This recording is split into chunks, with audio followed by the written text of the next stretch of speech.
What he sees. A story of unexpected discovery.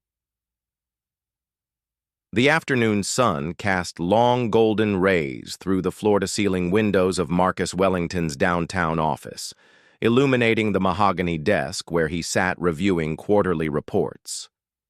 Outside, the city hummed with its usual energy, but inside the quiet sanctuary of his executive suite, Marcus felt the familiar weight of responsibility that came with running a multi-million-dollar company. At 54, Marcus had built Wellington Industries, from a small construction firm into one of the region's most successful development companies. His days were filled with board meetings, financial projections, and strategic decisions that affected hundreds of employees and their families. It was work he found meaningful, but lately he had been feeling increasingly disconnected from the human element of his success. His personal life had become equally structured and predictable. Since his divorce 5 years earlier, Marcus had settled into a routine of long workdays, followed by quiet evenings in his large, empty house. He employed a small staff to maintain the property, a housekeeper who came 3 times a week, a landscaping service, and a part-time cook who prepared meals when he entertained clients.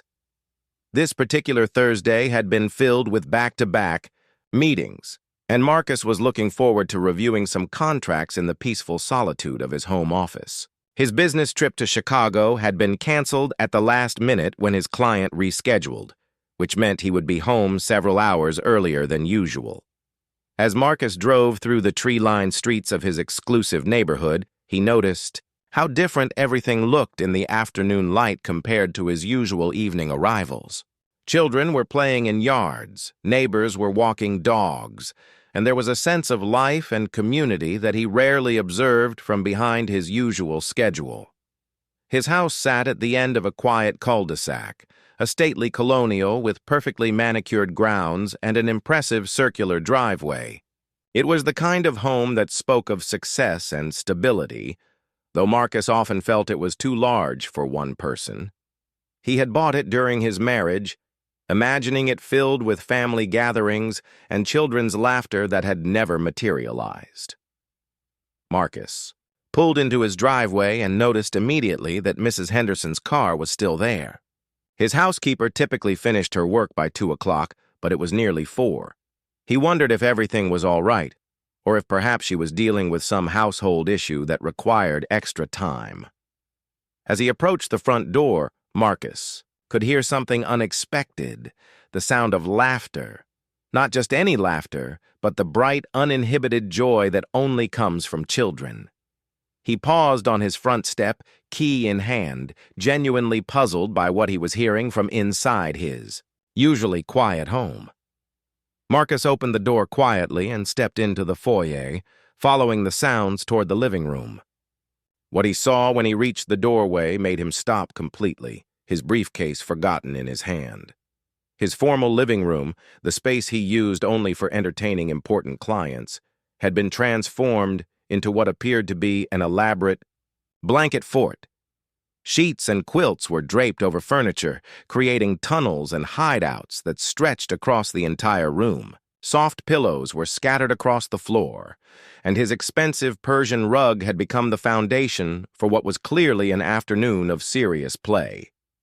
In the center of this wonderland, Mrs. Henderson sat cross-legged on the floor, surrounded by 3 children Marcus had never seen before. She was reading from a picture book, her voice animated with different character voices that sent the children into fits of giggles. Marcus recognized the children's ages immediately. They appeared to be between 6 and 10 years old. The oldest, a girl with dark curls, was hanging upside down from the couch, while a boy with sandy hair was completely hidden inside a pillow fort except for his sneakered feet. The youngest, a girl who couldn't have been more than 6, was curled, up next to Mrs. Henderson, thumb in her mouth and eyes wide with wonder at the story. Mrs. Henderson looked up and saw Marcus standing in the doorway. Her face went pale, and she immediately began trying to untangle herself from the children and the blankets. "Mr. Wellington," she said, her voice filled with panic. "I'm so sorry. I didn't expect you home until this evening. I can explain everything. The children, sensing the sudden tension, became quiet and still. The little girl moved closer to Mrs. Henderson, and Marcus could see apprehension replace the joy that had filled their faces moments before.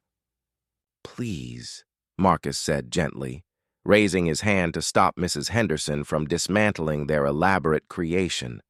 "Don't apologize. I'm just curious about what's happening here." Mrs. Henderson took a deep breath, her hands still smoothing down, her hair nervously. "These are my grandchildren, Emma, Tommy, and little Lucy. My daughter Sarah had a medical emergency this afternoon and had to go to the hospital.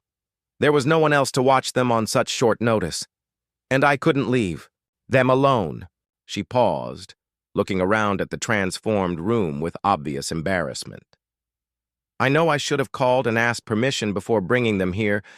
I thought you wouldn't be home for hours, and they were scared about their mother. I thought keeping them busy would help." Marcus looked at the three children, noting the worry in their eyes despite their earlier laughter. "Is their mother going to be okay?" "Yes, sir," Mrs. Henderson replied. "She's having her appendix removed. She'll be fine, but she'll need to stay in the hospital overnight." Marcus set down his briefcase and walked further into the room, carefully stepping around the blanket fort. The children watched him with a mixture of curiosity and concern, clearly unsure whether this tall, well-dressed stranger was friend or foe. "You know," Marcus said, settling down on the floor near the group, "this is the most interesting my living room has ever looked." Little Lucy giggled, and the tension in the room began to ease slightly. "What story are you reading?"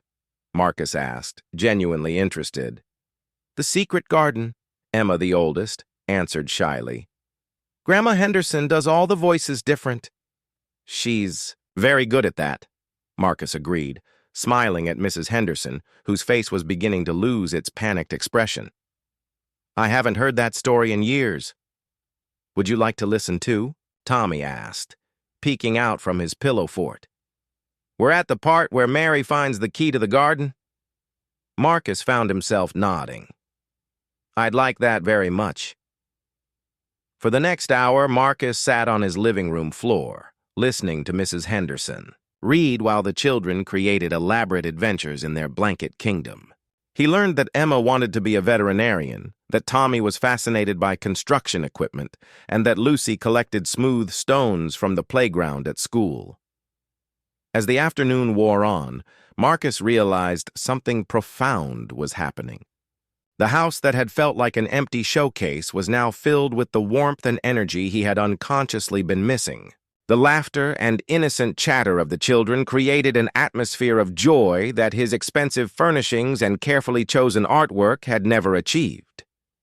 When Sarah called to check on her children, Mrs. Henderson handed the phone to each child so they could hear their mother's voice and know she was safe. Marcus watched the relief on their faces and felt a deep appreciation for Mrs. Henderson's instinct to create comfort and security for them during a frightening time. "Mr. Wellington," Mrs. Henderson said as she began to gather the children's things, "I want you to know how sorry I am for overstepping boundaries. I'll make sure this never happens again." Marcus looked around at the blanket fort, at the children who were reluctantly helping to clean up their magical afternoon, and made a decision that surprised even himself. "Mrs. Henderson," he said quietly, "what if it did happen again?" She looked at him with confusion. "Sir?" "What I mean is," Marcus continued, "this house has been empty for far too long. If your daughter ever needs emergency childcare again, or if the children would like to visit, they would be welcome here." Mrs. Henderson's eyes filled with tears. "Mr. Wellington, that's incredibly kind, but I couldn't ask you to—" "You're not asking," Marcus interrupted gently. "I'm offering. This afternoon has been the most alive this house has felt in years." Emma looked up from folding a blanket. "Really? We could come back and build more forts?" "Absolutely," Marcus said. "In fact, I was thinking we might need to upgrade your fort building supplies, maybe some proper construction materials." Tommy's eyes lit up. Like real tools? Kid-safe tools, Marcus clarified with a smile. We'll build the most amazing blanket fort this neighborhood has ever seen. 6 months later, Marcus's house had become the regular gathering place for Mrs. Henderson's grandchildren. His formal living room had been permanently rearranged to accommodate their creative projects, and what had once been a showcase had become a true home. Marcus discovered that success meant something entirely different when measured by a child's laughter, rather than quarterly profits. His business continued to thrive, but now his days had a different rhythm, one that included bedtime stories, homework help, and elaborate weekend fort-building projects. The children had given him something he hadn't realized he was missing: a sense of family, of belonging, of being needed for something more meaningful than financial projections. And in return, he had given them a safe harbor, a place where imagination was encouraged, and where they always